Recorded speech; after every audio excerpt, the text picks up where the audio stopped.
calling. I have. Good morning, Dubai. Welcome back to Lovin Dubai Show. Our top stories today. The UAE man has gotten a Twitter ban and a €50,000 fine. We'll also be talking about a small gesture is getting heaps of online praise. Do stay tuned because we have the weekend hot list with Annika. And after that, Dubai is the blueprint of this new Zimbabwe development. So more on that by the CEO of West Property, Kenneth Sharp. But before that, looking sharp today, Casey. Thank you very much, as are you. Looking sharp. Thank you. Very nice summary. Thanks. Shouldn't be the look since we're going into winter.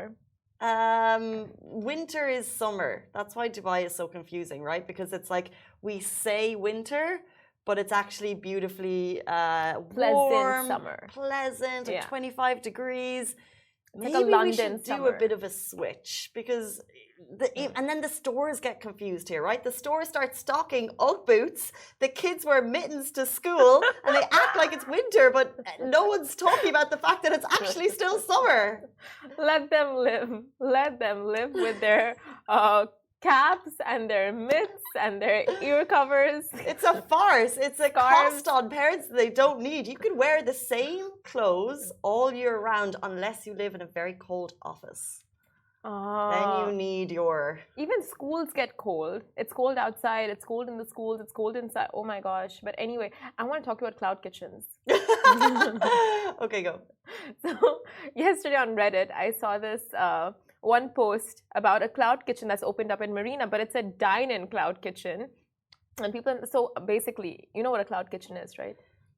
Talk me through it. Okay, so it's like a commercial kitchen where there's no dine-in. What is that? Ali goes, a kitchen in the cloud. No. Okay.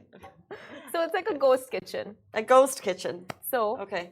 there's no dine-in. You just and they rely on deliveries, like delivery apps to run their business, and it's just like takeaways, takeouts. Like there's no dine-in. So that's a ghost kitchen, and multiple restaurants can have a kitchen space at this at the ghost kitchen. So basically, someone put up this post on Reddit saying like this ghost kitchen has just is now welcoming dine-ins. So like people can come and eat at the restaurant. So someone in the comments is like, this is genius. It's like, you know, you can go there with your family and you can choose from multiple different cuisines and you can all eat at the same place. Mm. So basically that's a food court. You know what I'm saying? Yeah. Like people are being Okay. tricked into thinking it's a new concept, but we've had this concept all along. So the marketing person behind this new restaurant is like, it's the cloud kitchen that you can eat at. Yeah. But the whole purpose, my understanding of like the Katopis, the whole purpose is like there's no overheads for these restaurants. Exactly. There's no dine-in, there's no serving, so they're saving a lot of money to have a cloud kitchen, and then they can just like ramp up the deliveries and do really, really well. But now this restaurant has decided, hey, why don't I have my cloud kitchen, and then people can come and eat. Exactly. So yeah, now the cloud kitchen is open to the public to come and dine in, and people are so confused in the comments, like they're being tricked into thinking it's like a new concept and revolutionary thing, but it's basically a food court, like, you know, like what I said before. But others in the comments are like, we've taken 2 steps forward and 1 step backward. No, we're evolving backwards. So it's like we have this amazing concept of a cloud kitchen, but now we've turned that into a food court, and people are so excited about it. So it's just it's the funniest thing, and we know how much like cloud kitchens are a thing in Dubai. Yeah, cloud kitchens have done really, really well. Yeah. I don't know. I'm confused. I feel like someone's just kind of lost their way a little bit. That's what I think, right? Because the whole point, unless they're just calling it a cloud kitchen, like I want to see the menu. Do they have Like different restaurants? Do they have lots of different restaurants in there? Yeah. And they've decided to just open up. Weird. Okay. Yeah. Well, that's Dubai for you. Anything can work, honestly. Anything can work. If you market it the right way, anything can work. Like, see, instead of saying food court, you say cloud kitchen where you can dine in, and then you're like, wow, what is that new concept? That's a whole new thing. Yeah. Maybe I can put it on my Instagram. Yeah. Oh, Mammy Ferries. Mama Ferries Kitchen saying, lol, that's the idea to get people thronging. Someone else is saying deprived. Deprived of what? Love? Food? Stephen says this is not an interesting topic and we're boring. Would you eat in a cloud kitchen? Hira Beat is asking. Would you eat in a cloud kitchen? I don't know. It's literally the same thing as eating at a food court. I don't know about this one, to be honest. I think it's just someone's lost their way. I think it's just The point. the point. Let's jump into our first story. We're talking about the UAE man who's gotten a Twitter ban and a 50,000 dirham fine. So what do you need to do to get banned from Twitter right here in the UAE? The Abu Dhabi Judicial Department reported the story of a man who's been banned from the social networking site and the receiver of a 50,000 dirham fine, and this is for inappropriate behavior, according to the courts. So according to the courts, he insulted a sports club and the fans while tweeting inappropriate images that offended the club's fans. So he's off Twitter for a year, and devices he used to be tweeting have been confiscated for the unsportsmanlike behavior. So this is the result of a fast action on Twitter. He was tweeting something and it was inappropriate. He has now been banned off Twitter for a year by courts in the UAE, and a 50,000 dirham fine, and his device has been confiscated.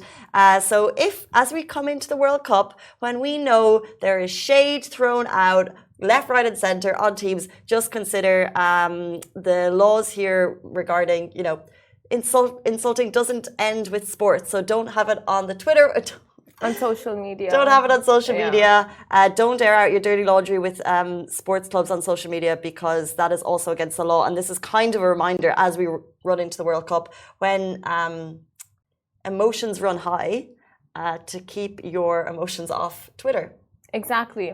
I mean, I love this. Like the UAE always ensures in the best in like across the board to make sure it's not a negative space, like within communities, within on social media, like anything they can do to make sure that it's positive and all the cyberbullying, cyber crimes are off. Like they make sure they take the stances and, you know, the measures. So I mean, now that you know these things are just not accepted here in the UAE, don't do it. It's so true. There's a whole ecosystem of preserving people's happiness mentality. For example, it's very common in the States and the UK for people to take photos of celebrities, and that leads to tabloids and kind of sensational journalism about people. It leads to negativity online. It leads to like Daily Mails having those like really leading headlines about, you know, this girl looks amazing on the beach when they've posted the most unflattering picture ever.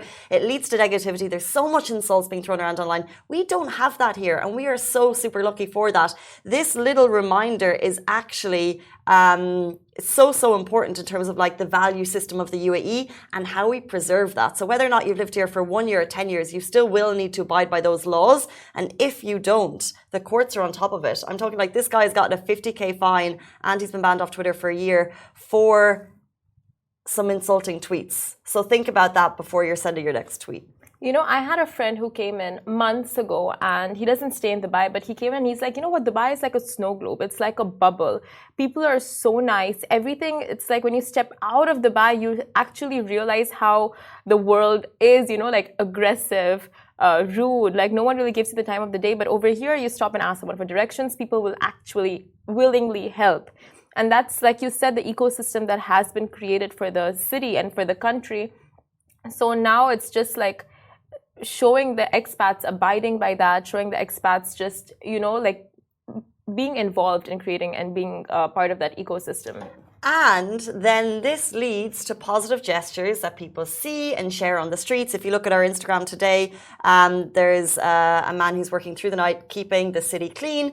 People share these, and people give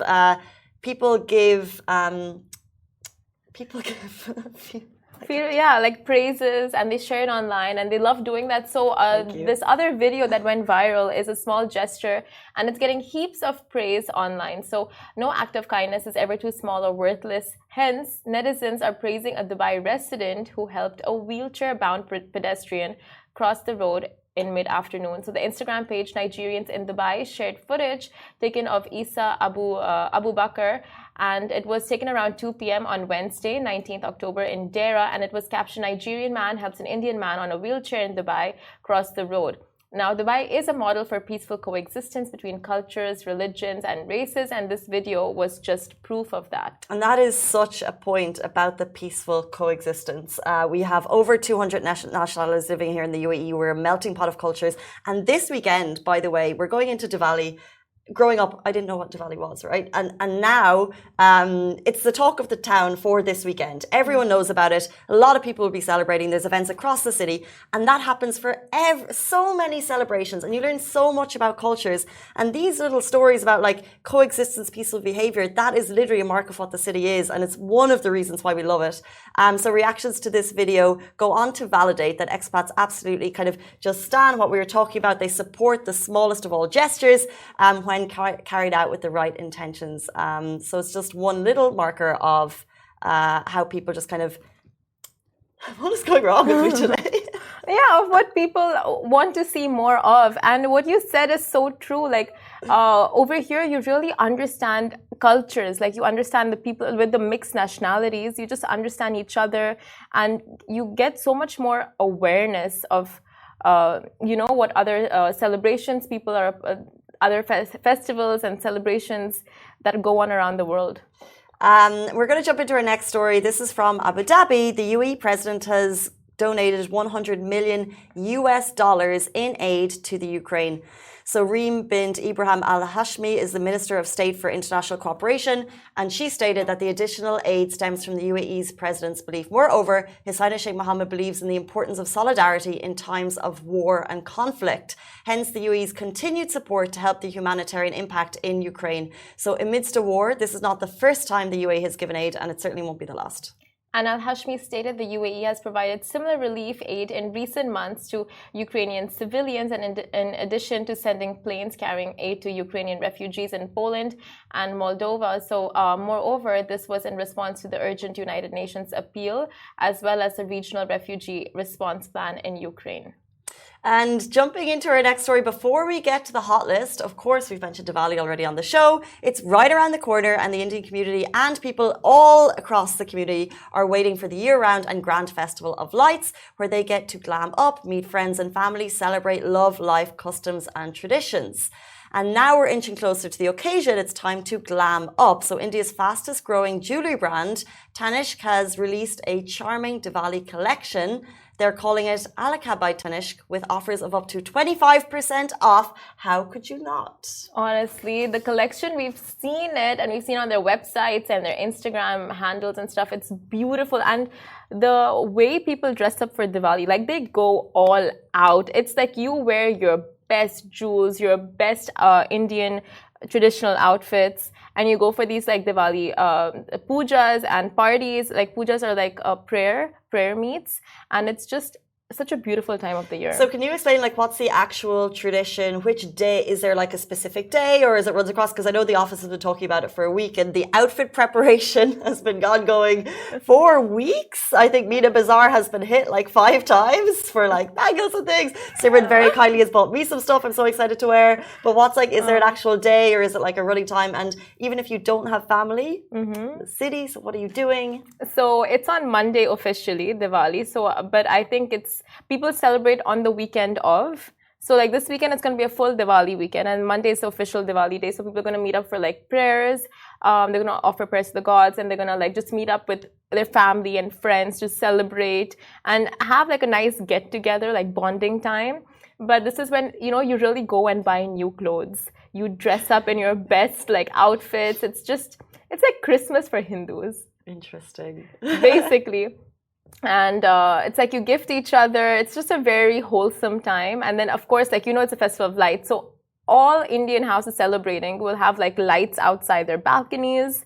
This is what I wanted to ask, because every year we share these amazing Bird Dubai videos. In particular Bird Dubai, but I haven't seen them. Where are your Bird Dubai videos, guys? Oh, it's gonna come out like this weekend. This weekend it happens? Yeah, it'll happen this weekend. And then it'll just run right through to Christmas. You just keep or like you'll see it, like the lights won't stop, the shining lights. I think like people get too lazy to remove them, so it'll stay on until Jan, and that's when we're like, okay, you know what, New Year, I think it's time. They'll stay on after New Year, then it's like, okay, time to remove. It's like the Christmas tree, It's like you've set up the Christmas tree. Christmas is over.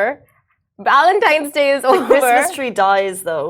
If you have a real one, they don't last, unfortunately. No one has a real Christmas tree here though. It's all you like, can. You can? Do you have a real one?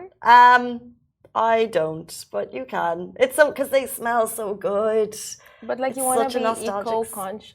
and just like get a fake. Get a plastic one. Oh, I have a fake one, but I'm just saying they smell good, so some people do have them. Yeah, I mean I know how like pine smells so good, like the pine car fresheners.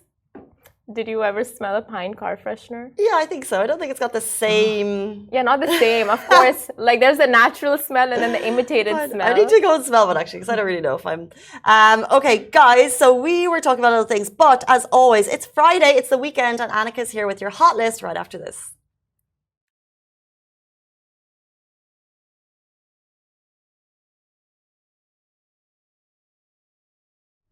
Hello folks, this is Anika Ellis Baby, your weekend girl, and these next 2 days have so much in store for you, so let's get down to it.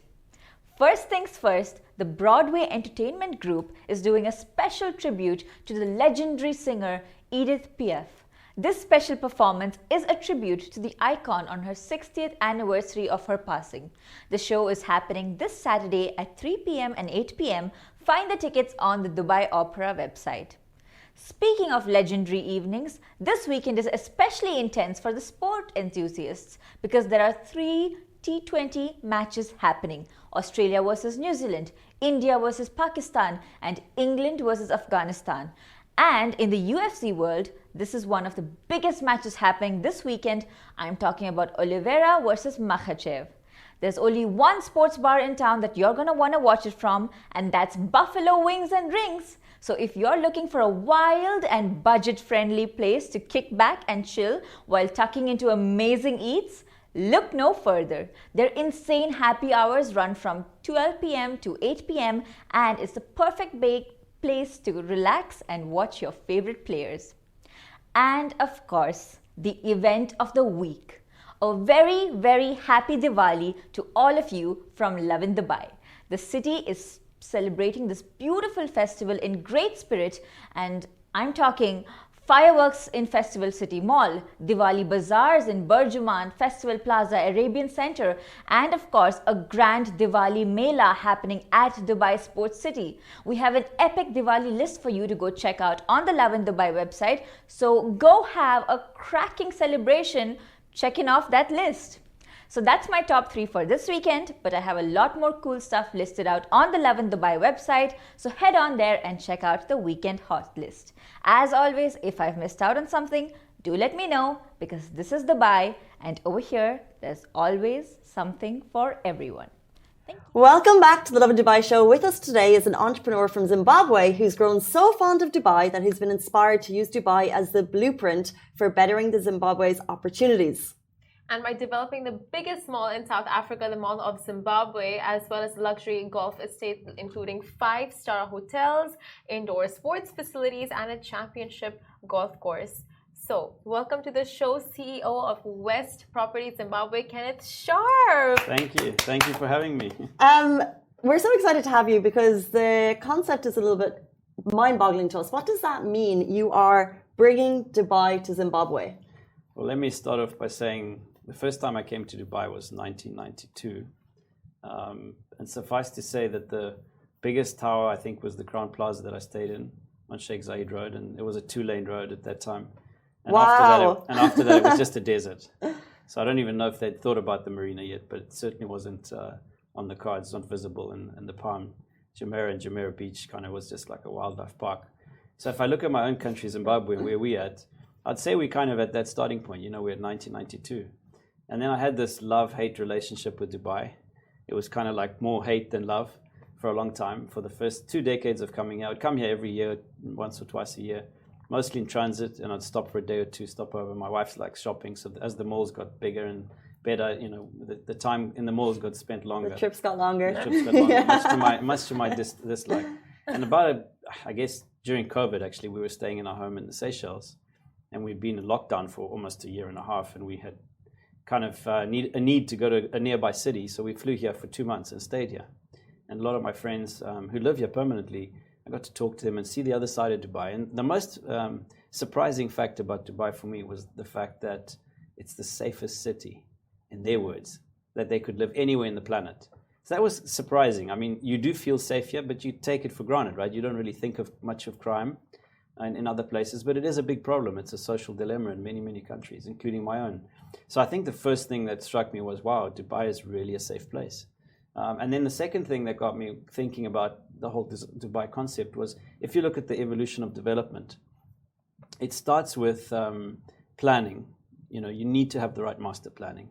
And planning requires the IP and the resources, sometimes international, sometimes local, but it really has to be done at a high level. And if you look at Dubai, the planning is really good. They've planned these city nodes, you've got cities within cities, and they're flourishing and booming. So when I look at my own city and my own countries, we've got nodes that we own of land, large portions of land that are, in some cases, they were completely unzoned, so we had to go through the zoning and planning. And now that they're all zoned, we can build these cities within a city. And our city is quite a big city. We've got like 4 or 5 million people living in the capital city. So the numbers are there, and we've got quite big portions of land, several hundred acres at a time. The golf course that you mentioned is 127 hectares. The other piece of land that we've got, which is Millennium Park, where the Mall of Zimbabwe is, that you mentioned, is about 250 hectares. And Pomona City that we're developing is 270 hectares. So we've got these big portions of land. What do we do with the land now? Traditionally, people would just come and zone it, put roads in, service it, and sell off the stands. But then that doesn't maximize the value. What maximizes the value when you take it up the food chain from beginning to end and you visualize what the city would look like. The vision that you have behind us is the vision of Dubai downtown. So that started with planning. So with us, we're really investing a lot of time in planning, and we're looking at different models. And I really love the Dubai model, both with high-rise and with golf estates and lifestyle communities is what we're establishing. I love the Dubai model because it's unique. It really works perfectly. So I'm literally bringing Dubai to Zimbabwe. We also love Dubai. That is incredible. But you said in the beginning that you had lots of you had a love-hate relationship with Dubai. What do you mean by a love-hate relationship? I have to be genuine here and authentic. And for me, it's about what is behind it all. What is the substance in Dubai? Is it just this bubble? Is it going to burst at some stage? I never invested here for those reasons, and I'm actually investing here now for the first time. And we've been looking for a long time. And for me, it was like, at some point, do you reach a peak? Look at the property prices today. I heard of a sale last week for 600 million dirhams on the Palm, just for a piece of land. It's 160 million US dollars for 6,000 square meters. It was a record breaker. It's a record breaker. It's a world record breaker, right? So that's in the top 5 of any properties in the world. So how does it get there? And how long can it be sustained there? And the more you look into it, the more you realize that it is real. And I must give my compliments to the leader of this country, to Sheikh Mohammed, who had that vision to see into the future, because he was the one that actually said to his friends, childhood friends, he was trying to build sandcastles in the water. And he said, I'm going to build sandcastles in the water. And they said, it's ridiculous, right? Yeah. But then the concept of building something in the water is real. Look at the Palm. It's all reclaimed land. Look at the buildings that are coming out of the sand. So the vision that the leader has is what really sustains the country. There's a saying that says, a country without a vision perishes. And this is one of the countries that have a great vision. So surely it can't perish. So the more I've come here and the more I've seen the investment, the wealth that's been created, and the equity that's put in. This year alone, I heard from a property broker that 80% of sales of properties is with equity, 20% debt. In most countries, it's the reverse. It could be probably 90% debt. So that means that the pressure on the capital here is much less. It's comfortable, the capital, and can stay. It's permanent, right? So when you put bricks in the ground, and that's one of the things we're doing in Zimbabwe, we have this strategy statement to 2050 to put 1 billion bricks in the ground. And when you put bricks in the ground, it's permanent. It's a permanent investment that stays in the country. Speaking of putting bricks in the ground in Zimbabwe, and it's what's so interesting about Dubai is that there's a lot of little elements of Dubai which come from other parts of the world. And now you're actually saying, Dubai is amazing. I want to bring this to Zimbabwe. Yes. But if you are putting the bricks in the ground, who are you? This is an amazing mass scale project. So I think we need to learn a little bit more about Kenneth Sharp and how you, the CEO of West Properties, what's the background there? How are you doing this? So how far do you want me to go back? What did you study? So we can take notes. Which hospital were you born in? I was born in Harare, in St. Anne's Hospital. And I was born in the 70s, so in 1973. I'll be 50 in 2 months' time. How's that for a number? Party in Dubai or party in Zim? close to Dubai. I won't give the exact location yet. It's still 50 people for the 50th. Nice. So I think if I look back in my own life, growing up in the 70s and 80s, that develops in you a certain desire. And my desire, seeing we were in a civil war at that time. So Zimbabwe, the history of Zimbabwe was it was a British colony, and the British colony was separated from the motherland in 1968 by Ian Smith, who declared the unilateral Declaration of Independence. So Rhodesia, southern Rhodesia, became Rhodesia as a country and was run by the white minority government under Ian Smith. And the black population, of course, didn't like that, and they started a war to get back their country, to get back their independence, because the black population is 99.9% of the people. And they fought a long war. In 1979, it ended with a settlement agreement, a Lancaster House agreement, in which the British brokered a peace deal between the white minority government and the new black government, and Robert Mugabe was elected as the first president. And of course, that's a whole other story, because he overstayed his welcome, and unfortunately was thrown out of power 4 years ago by the current government. And as a youngster, I kind of had this, I guess, innate objective purpose in me, that it was part of my future to be part of the society. Being white didn't mean that I wasn't going to belong for me.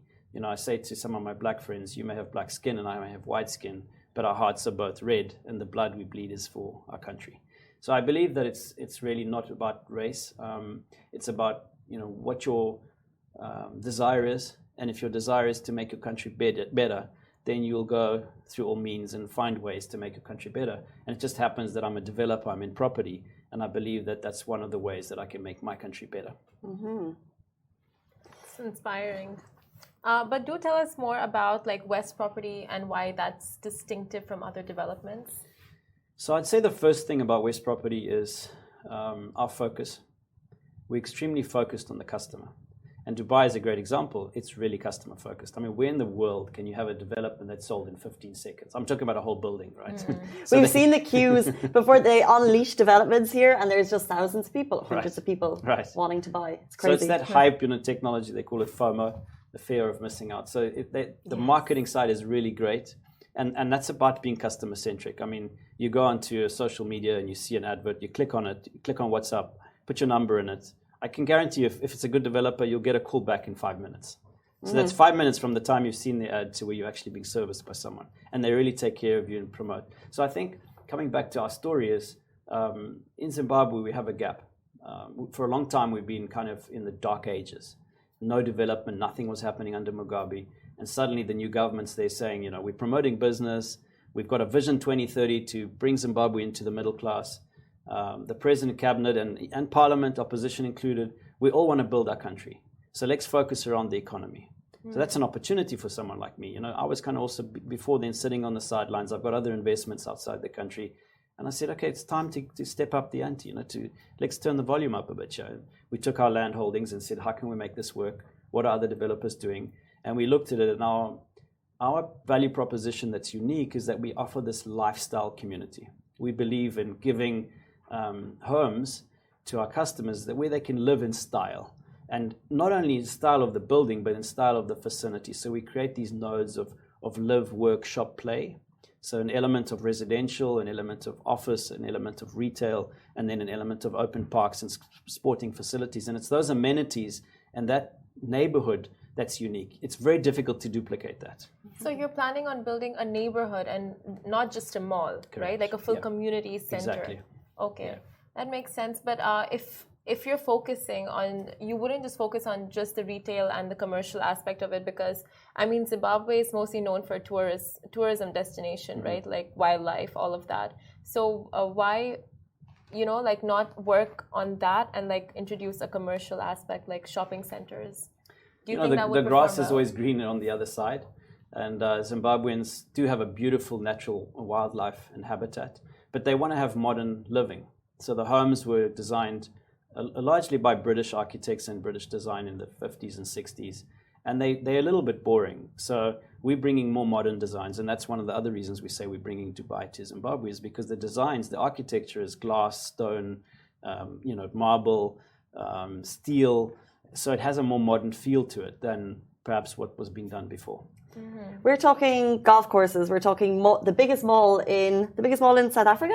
So it will be it's not the biggest mall in South Africa. South Africa's got a huge mall called Mall of Africa now, which is the biggest one in Africa, and the second biggest is in Morocco. So this mall that we're building in both phases would be the third biggest in Africa. And what's the timeline for these projects? Like when are people going to be living in these? So we started building. We started servicing the land about 5 years ago.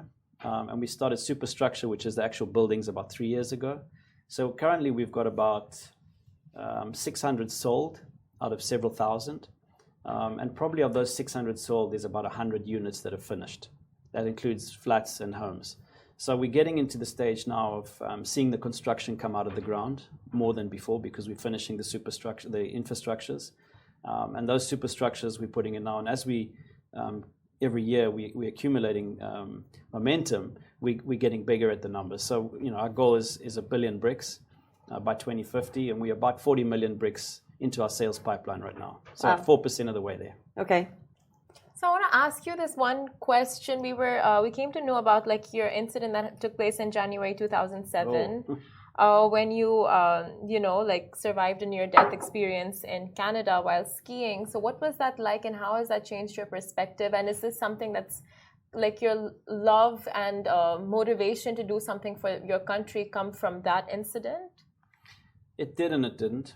I mean, things do affect you in your life, but they don't really change who you are.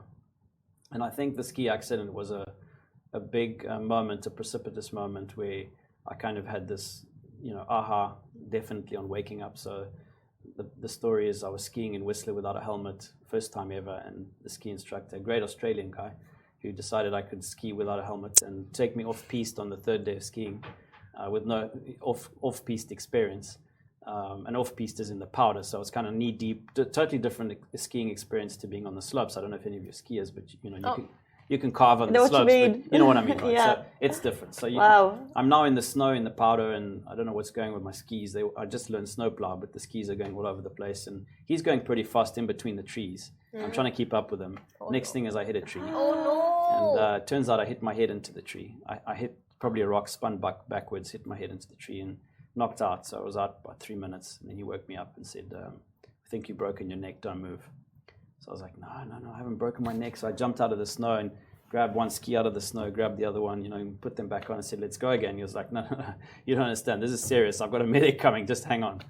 And then the medic came, and he kind of went off on his own, left me with the medic. Oh my God. He just wanted a day out, this guy. He was just an adventurer. So the medic started saying, we need a stretcher. And I was like, no, I'm fine. I can ski. He was like, sure, yeah. So we started skiing down. And as I started ski down, my whole world was just like spinning around me. And, I was starting to hallucinate. And I knew there was something wrong with me. So halfway down, I said, I can't ski anymore. Something's going on. And he looked at me and he said, your right eye is dilated. It means you've got internal bleeding in your brain. We've got to get you to hospital. Oh my God. And I just made it like hobbling to the ski lift. And 12 minutes down in the gondola, at the bottom, I was out, unconscious. And they took me to the Whistler local hospital. They examined me. There was no fractures or marks on my body, not even a cut. But they knew that I had internal severe brain bleeding on the brain. They put me in an ambulance and transported me to Vancouver Lionsgate Hospital. On the way in the ambulance, I physically kind of died. I remember lying there being incapacitated, no feeling. So, you go through a pain barrier that's excruciating. Can't even describe the pain that I experienced. And then you get numb from the pain.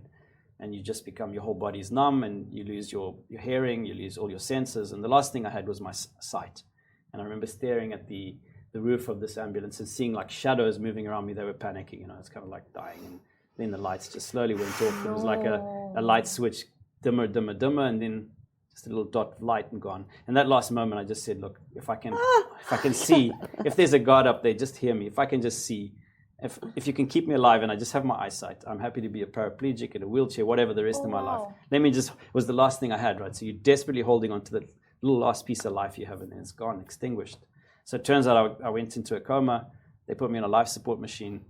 The blood had bled into 60% of my brain cavity and pushed the brain 3 times compressed its size internally. So they, on arrival at the hospital, they did a craniotomy, which is a 6-hour brain surgery to remove the skull. They removed this much bone flap from my skull to evacuate the blood.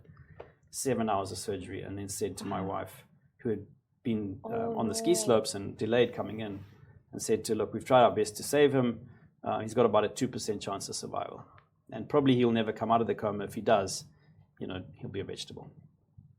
And here you are today. That's it. Oh my Miracle. God. Wow. You're a miracle child. But it's great to be speaking to you. Yeah, wow. So a man with who at one point had 2% chance of survival and is now bringing a Dubai blueprint to Zimbabwe. Unfortunately, that is all we have time for. But thank you so much for sharing that story. I don't know about you, but I'm shook. Shook. Guys, that was the CEO at West Property Zimbabwe, Kenneth Sharp. Thank you so much for your time and sharing that story with us. Thank you. We Thank you for appreciate being it. with you. Thank you so much. That is it for Hello everyone, it's Hala Bassam from Smashy TV. Are you interested in the latest tech and business news in the region? Then make sure to check out our show Tech Bil Arabi on Smashy TV app and on our website www.smashy.tv. And don't forget to follow us on all our social media platforms at Smashy TV. Smashy TV for the driven, the dreamers, and the doers from Monday to Friday at 10 a.m.